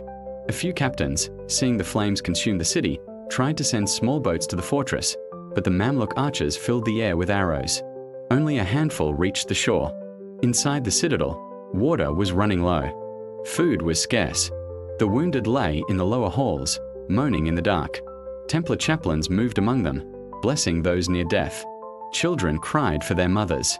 The brothers shared their last bread and wine, their last prayers, their last hopes. By the third day, the outer walls of the fortress began to crumble. The Mamluks had tunneled beneath the foundations, packing the tunnels with wood and pitch. When they set them ablaze, the ground shook as if the earth itself cried out. A section of the southern wall collapsed, and the enemy surged forward. The Templars counterattacked with fury. Led by Peter de Sèvres, Marshal of the Order, a handful of knights rode from the inner gate, cutting through the first wave of attackers. Their charge scattered the enemy, but they were too few. Surrounded and outnumbered, they fought until their horses fell, their swords breaking against shields. None returned. Still, the defenders refused to yield. The Mamluks offered terms, promises of mercy if the fortress surrendered. But the Templars did not answer. They had taken vows not to retreat, not to surrender, not to bow before the enemies of Christendom. As the days turned into nights, the fortress became a furnace of suffering. The stones glowed red from the heat of fires. The dead lay piled in corridors, unburied. And through it all, the chanting of the Templars could be heard, deep, rhythmic, unbroken. It was not defiance. It was devotion. Then, on the night of May 25th, the Mamluks launched their greatest assault.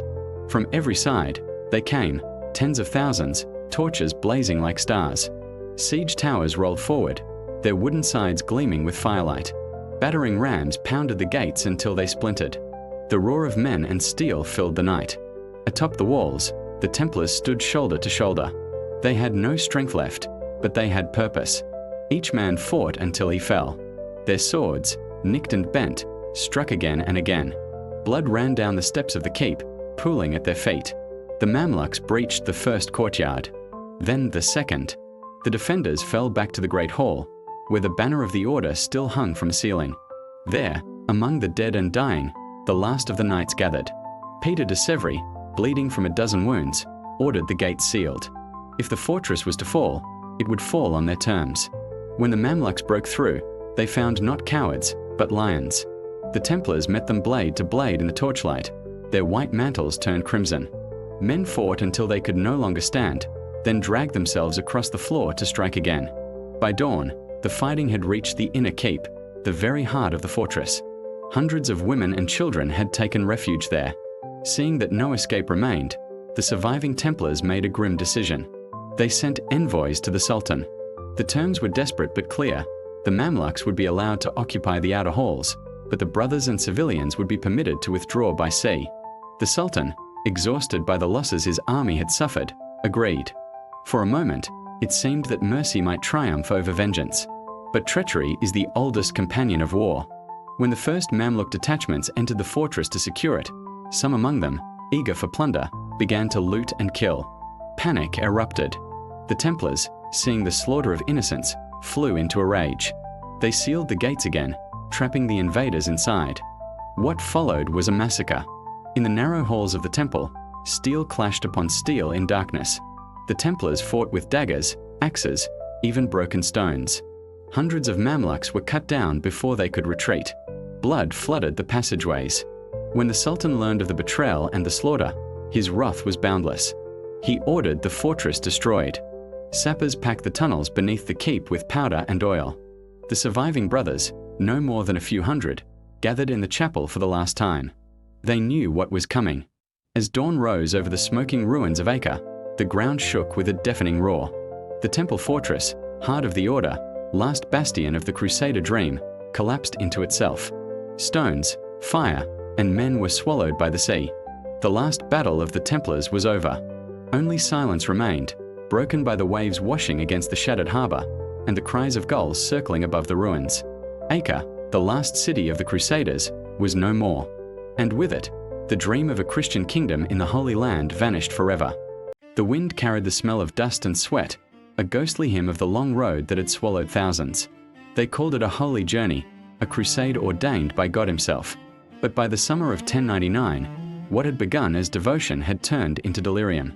The men who trudged through the heat of Palestine were no longer the same pilgrims who had once left the green fields of Europe. Their faces were burned by the sun, their lips cracked with thirst, and their eyes, those hollow, haunted eyes, were filled with something far older than faith. It was hunger. It was obsession. It was the madness of men who had given everything and found only more to take.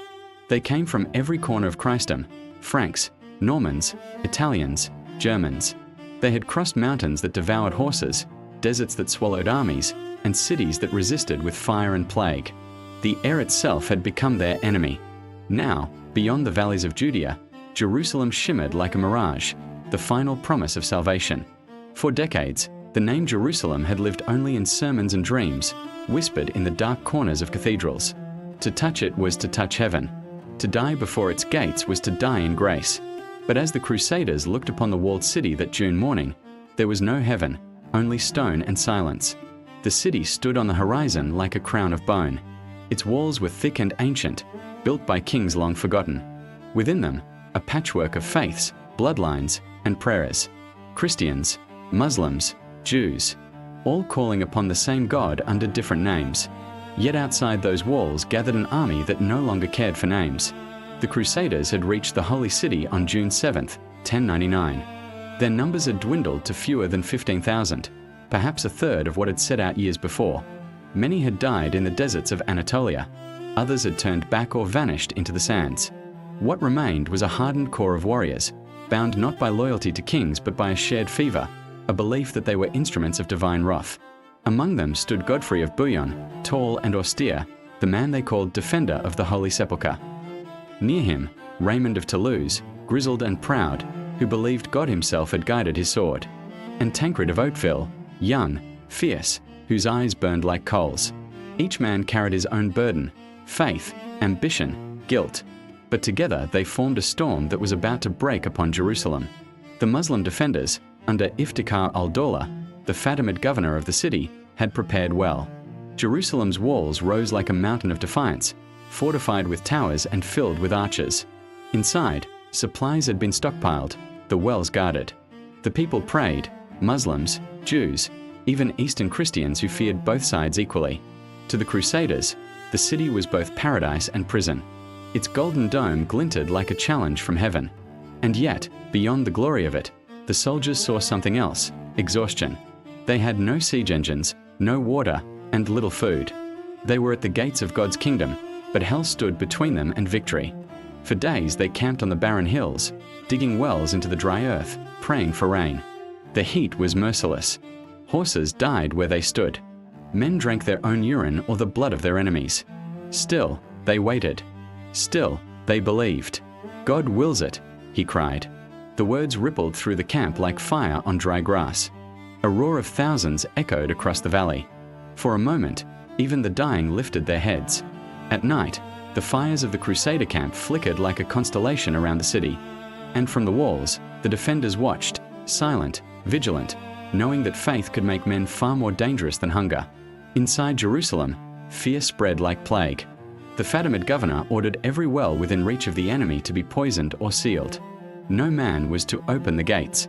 No mercy was to be shown. For both sides, this was no longer a war. It was judgment. On June 13th, the Crusaders launched their first assault. They rushed toward the walls with ladders and cries of glory. Arrows rained down like locusts. Stones the size of skulls smashed through shields and skulls alike. Blood soaked the earth. Men climbed over their fallen brothers, only to be thrown back again. By nightfall, the Crusaders had gained nothing but corpses. Yet the failure did not break them. It hardened them, because the promise of heaven was worth any suffering, and the longer they bled, the more certain they became that God demanded it. Weeks passed. Disease spread through the camp. The smell of rot mixed with incense. Every night, priests led processions, men crawling on their knees, weeping, confessing, begging forgiveness for sins yet to come. They carried relics, fragments of the true cross, bones of saints, banners dipped in blood. They believed that if their faith was pure enough, even the stones of Jerusalem would tremble. Then, in late June, from the port of Jaffa came salvation, ships bearing timber, sent by Genoa sailors. With it, the crusaders built towers, vast wooden fortresses on wheels, taller than the city walls. The defenders watched in horror as the monstrous shapes rose from the plains like the hands of giants. Each day, closer. Each night, the sound of hammering echoed like a heartbeat of doom. On July 8th, the crusaders stripped off their armor and marched barefoot around the city walls, a penitent procession in imitation of the Israelites at Jericho. Priests sang psalms, soldiers wept openly. They believed that with enough prayer, God himself would bring the walls down. Inside, the defenders laughed, but uneasily. They had seen what fanaticism could do, and they knew that the men outside the walls were not simply soldiers. They were instruments of something terrible, something holy and profane all at once. The final assault was set for July 14th. The night before, the hills were silent. No one slept. The crusaders prayed in the darkness, sharpening swords, whispering to heaven. In the city, the defenders prepared oil and arrows, swore oaths to fight until the end. And above them all, Jerusalem, ancient, weary Jerusalem, waited for dawn, unaware that by sunset she would drown in blood. Dawn came like a blade. A thin, merciless light spread across the hills and caught the towers of Jerusalem, painting them in gold, the color of glory and betrayal. The air was thick with smoke from the night's fires, and every breath tasted of ash and iron. It was July 14th, 1099. The siege was over. The storm was about to begin. The crusader camps stirred before sunrise. Men rose from the ground like ghosts, tightening their armor, murmuring prayers that blurred into one another.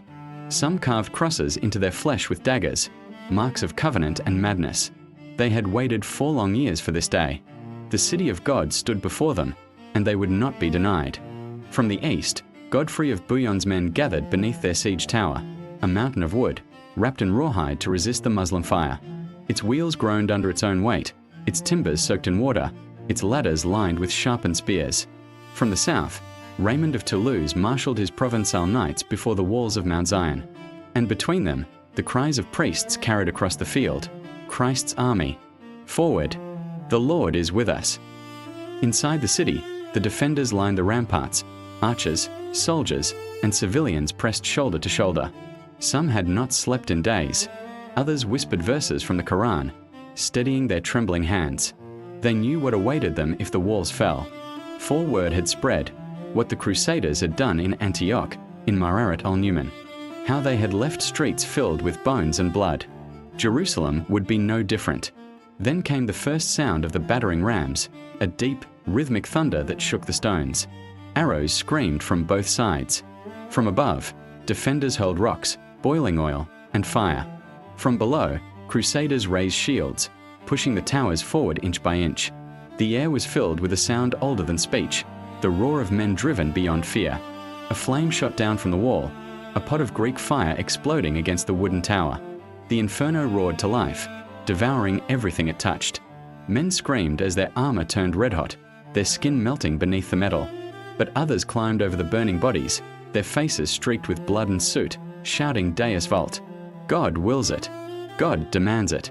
God devours it. By midday, the plains outside Jerusalem had become a furnace. The towers groaned forward, their wheels sinking into the blood-soaked earth. Archers at the top rained arrows into the walls, while priests below blessed the dying, and stabbed the wounded who begged for mercy. Better to die pure, they said. No one was pure anymore. Then, a cry went up from the northern flank. Godfrey's men had reached the base of the wall. They raised ladders, scaling the stone under a hail of arrows. Men fell like rain. Some climbed again with broken limbs, clutching their crosses as shields. The defenders fought savagely, pushing ladders back, dropping stones the size of heads. The walls seemed alive, vomiting fire and death. But faith is heavier than stone, and madness does not yield to reason. By late afternoon, the great tower reached the wall near the northeast corner, facing the gate of St. Stephen. Inside it stood Godfrey himself, his sword gleaming in the gloom. He lifted his eyes to heaven, or perhaps to the smoke that hid it, and whispered a prayer that no one heard. Then he gave the order. The tower's drawbridge fell onto the wall with a crash that silenced both armies. For one breath, all were still. Then the crusaders surged forward. The clash was like thunder breaking. Blades met blades. Shields splintered. Men screamed, slipped, and were trampled underfoot. The defenders fought with desperate courage, but the line was broken. A cross rose over the rampart, the symbol of Christ, now a banner of conquest. The city's walls had been breached. From every corner, the crusaders poured in. Raymond's men, seeing the breach, renewed their assault from Mount Zion. Tancred's knights forced open a postern gate. The Fatimid soldiers fell back toward the inner quarters, fighting for every street. Jerusalem, the holy city, became a labyrinth of screams. Flames leapt from the wooden roofs. Smoke swallowed the sky. The dome of the rock gleamed through the haze like a mirage of gold amid ruin. And the sound, the terrible, endless sound, was the chant of 1,000 throats, Deus Vult. Deus Vult. In the chaos, the distinction between warrior and worshipper vanished. A man in a white tunic stabbed a child who clung to a doorway. A knight kneeled in blood, praying as he cut down a woman who reached for him. The streets became rivers of red, and still they shouted God's name. One chronicler would later write, "In the temple and the portico of Solomon, men rode in blood up to their knees." He was not exaggerating. The defenders retreated to the Al-Aqsa Mosque, the last sanctuary. Hundreds of Muslims, and Jews who had fled with them, barricaded themselves inside. They prayed for a miracle. None came. The crusaders broke the doors. They killed until their arms could no longer lift the swords. Then they stopped, not because of mercy, but because there was no one left. Outside, Godfrey stood upon the wall, watching the city burn. The golden dome shimmered through the smoke. For a long time, he said nothing. Then a priest approached him, blood on his robes, eyes bright with zeal. "The Lord has given us victory," he said. Godfrey nodded slowly. "Yes," he answered. "But at what cost?" The priest smiled, unable to hear the question. He looked at the carnage and whispered, "Jerusalem is purified." By nightfall, the city belonged to the crusaders. Bells rang. Torches flared in every quarter. The air was thick with the stench of death and incense. Those who had survived, the few Muslims who surrendered, the Jews who hid, were dragged into the streets. Some were enslaved. Others were killed on the spot. The Temple Mount, once a place of prayer, became a sea of corpses. And yet, amid the ruin, men knelt and wept with joy. They believed they had brought the kingdom of heaven to earth. They believed this blood was holy. At dawn, the next morning, a procession moved through the city. Priests carried relics and crosses, singing hymns as they stepped over the dead. They made their way to the Church of the Holy Sepulchre, the place where they believed Christ had risen. Inside, they fell to their knees and prayed. Some wept for the horror of what they had done. Others wept because they believed it was beautiful. In that moment, faith and brutality became one, the two edges of the same sword. From the towers of Jerusalem, the morning light fell upon the silent streets. Dogs fed on the bodies. Smoke drifted from the ruins. The city had been conquered, but not redeemed. And though the Crusaders claimed victory, somewhere, in the ashes and the echoes, the soul of Jerusalem wept the morning after. Jerusalem lay in a silence heavier than any siege. The air was thick with smoke, blood, and the acrid tang of death. Streets that once rang with voices of worship and trade now echoed only the groans of the dying. Every stone seemed soaked in crimson, and every shadow whispered of lives extinguished in the name of faith. The Crusaders emerged from their encampments like wraiths. Their faces were streaked with soot and gore, their armor dented and blackened. Yet their eyes burned with a fervor that no battle could quench. They had conquered Jerusalem, but what had been conquered was only the city's walls. The spirit of man remained untamed, raging like fire. Godfrey of Bouillon walked among the ruins, silent. The streets were rivers of blood, the houses filled with the bodies of those who could not flee. A priest followed, chanting psalms over the fallen, sprinkling holy water where it could reach, as if purification could undo what had been done. "Father," a young knight asked, his hand shaking as he held a severed head, "is this what God wills?" Godfrey did not answer immediately. He looked to the sky, then down at the city he had taken. "We are instruments," he said quietly. "Instruments. What is done is his work. But the cost is ours to bear." Inside the Church of the Holy Sepulchre, priests moved among the Crusaders, distributing blessings and absolutions. Every man was expected to kneel, to confess, to offer thanks for surviving what none could survive alone. Yet the air was heavy with contradiction. How could salvation be celebrated amid such carnage? How could a city of God be cleansed in rivers of human blood? The answer, for many, was simple. Faith demanded it. Blood was sacrifice. Death was mercy. And those who questioned were soon silenced by their own guilt or by the memory of the screams that would haunt their dreams forever. Outside, the streets were chaos incarnate. Soldiers searched houses for survivors, dragging men, women, and children into the open. Some were spared, taken as slaves or ransomed. Others were killed where they stood. Tancred of Vaudeville moved through the alleys with the precision of a predator, his sword a godly instrument. Every swing, every strike, he believed was sanctified. And yet in the deepest corners of his mind, doubt flickered like a candle against the wind. Could God demand this? Could heaven watch men butcher men in his name? No one spoke of doubt aloud. There was only action, prayer, and the ever-present chant, Deus Vult. Deus Vult. In the marketplaces, blood flowed in streams where grain and figs had once been sold. Children who had hidden in cellars emerged only to be met with the same steel that had claimed their fathers. Women screamed, some weeping, some silent with shock. And through it all, priests sprinkled holy water, as if blessing the carnage could cleanse the soul of the city itself. One chronicler, writing years later, described it as a baptism of blood.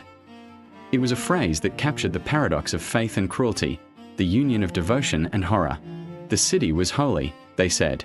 The city was purified.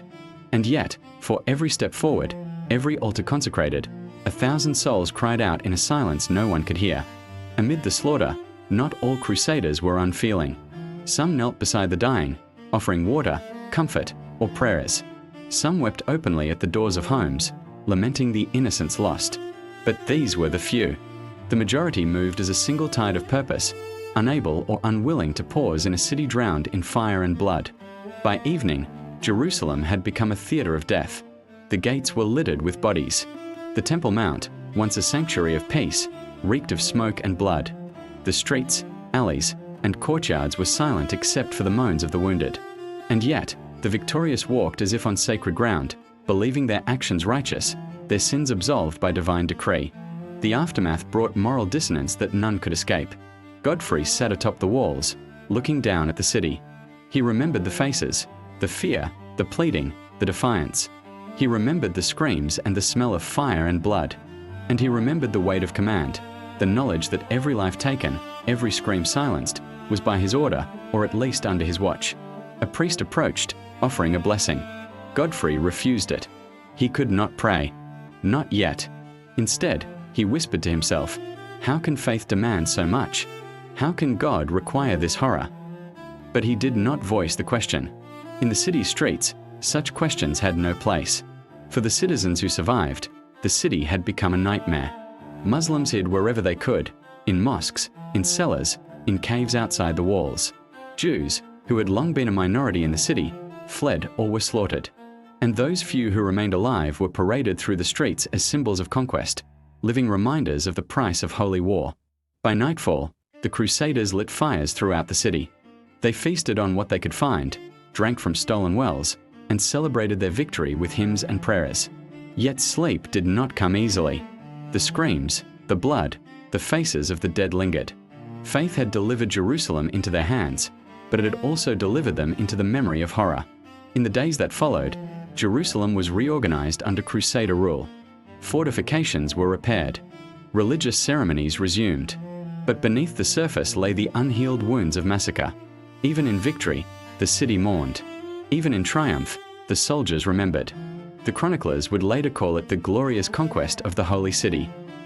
But for those who had lived it, it was more complicated. It was faith and fear, devotion and horror, courage and madness. It was the baptism of blood. And for centuries afterward, the story of Jerusalem in 1099 would be told with awe, fear, and the uneasy question, can holiness exist alongside such horror? Can faith justify the cruelty it inspires? The city was silent, but not at peace. Jerusalem, once alive with the chants of prayers and the rhythms of daily life, now existed in a fragile stillness. The walls had been taken, the gates stormed, and the streets baptized in blood. Yet the victory carried a price heavier than any sword. Godfrey of Bouillon walked through the city, surveying the ruins. His armor was scuffed, his hands blackened with soot and grime, but his eyes held the sharpness of command. The streets were littered with corpses, some recently fallen, others decayed in the sun. Survivors, weary, broken, and fearful, emerged from hiding, and the sight of them was both victory and torment. Order must be restored, Godfrey whispered to Raymond of Toulouse, who had joined him atop one of the towers. Raymond's face, lined with fatigue and battle, betrayed a fleeting hesitation. Order, he echoed, but whose? The survivors, or the men who have killed for 3 days without pause? The city needed governance. Soldiers were divided into patrols, gates were secured, the dead were burned or buried where they fell. Markets were reopened under guard. Churches, mosques, and synagogues, wherever possible, were cleansed and repurposed. The crusaders, who had marched as pilgrims, now ruled as conquerors. And with rule came responsibility, a weight few were ready to bear. Inside the Church of the Holy Sepulchre, priests administered blessings to the soldiers. They spoke of divine favor, of sacred duty, of the righteousness of victory. Yet outside, the cries of the enslaved, the wounded, and the displaced lingered in every alley and courtyard. Faith and guilt coexisted, their tension palpable. For many, the joy of victory was shadowed by the memory of what had been necessary to achieve it. Blood had sanctified the city, yes, but the cost of salvation was etched into every face, every stone, and every mind. Godfrey convened a council with the leading nobles of the crusade. The issue of governance was urgent. Who would rule the city? How would they defend it against inevitable counterattacks? What to do with the surviving population? Muslim, Jewish, or Eastern Christian? Many voices clamored for retribution. Some argued for leniency. Others sought wealth and spoils. Godfrey listened, weighing each proposal against the demands of justice and the dictates of faith. He knew that every decision would reverberate through history. Finally, he declared the city to be a kingdom, but refused the title of king, taking instead the title defender of the Holy Sepulchre. He would rule, yes, but not crown himself. In his mind, the weight of command was already a crown heavier than any gold. Meanwhile, the soldiers were restless. They had fought, bled, and killed in God's name, yet the spoils of victory were limited. Jerusalem was a city of stone, not of wealth. They had conquered faith, not riches. Some questioned the morality of their deeds, others justified them as divine mandate. The tension simmered. Raids were organized to secure surrounding villages. Supplies were gathered. Survivors of the city were employed as laborers, servants, or guides. The new order was fragile, reliant on both fear and devotion. The city had been won by blood, but it would be kept by governance and by vigilance. For the common soldiers, life became a mixture of ritual and routine. Each day began with prayers and confessions, followed by patrols and the enforcement of law. Some found solace in religious devotion, attempting to reconcile their actions with their faith. Others found only despair, haunted by the screams they had heard, the blood they had spilled, and the faces of innocents they could not forget. Even Godfrey was not immune. At night, he walked alone through the silent streets, stopping at doors where families had been killed. He touched the walls, the stones, as if seeking absolution from the very city itself. He prayed for forgiveness, but the city offered none. The cost of victory had been paid, yet the debt lingered in every shadow, every ruin. The survivors of Jerusalem faced a new reality. Muslims who had been spared were bound to servitude, their freedoms curtailed. Jews were expelled or enslaved. Christians who had once worshipped freely under Fatimid rule now owed allegiance to foreign conquerors. The city's fabric had been irrevocably altered. The streets, the markets, the holy sites, all bore witness to the violence that had claimed them. And yet life persisted. Merchants returned, children emerged from hiding, and the rhythm of daily existence slowly resumed. But beneath it all, memory burned. The events of 1099 would never be forgotten. Political intrigue began to emerge among the Crusader leaders.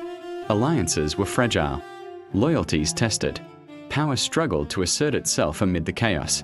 Raymond of Toulouse sought influence over certain districts. Tancred maneuvered to consolidate control over the southern quarters. Godfrey maintained overall authority, but he knew that ambition, jealousy, and greed could destabilize even the most victorious army. Letters were sent to Europe. News of the conquest spread rapidly, framed in tales of divine favor and glory. Yet behind the words of triumph lay the unspoken truths. The moral cost, the lives extinguished, the faith tested to its limits. For those who had marched, victory was a mixture of joy and horror, pride and shame.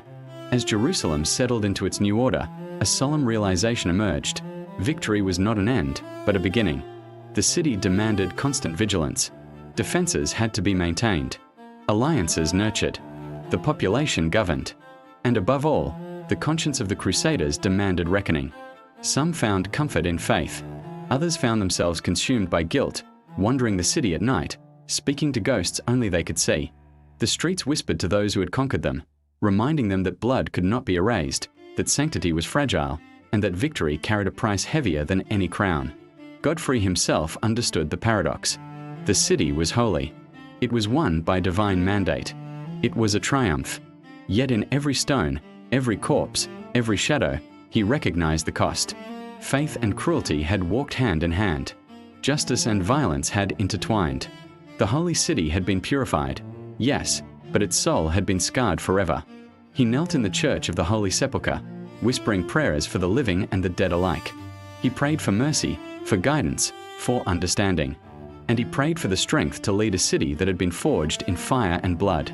The price of victory, he realized, was eternal vigilance, not only over the city, but over the soul of every man who had set foot upon its streets.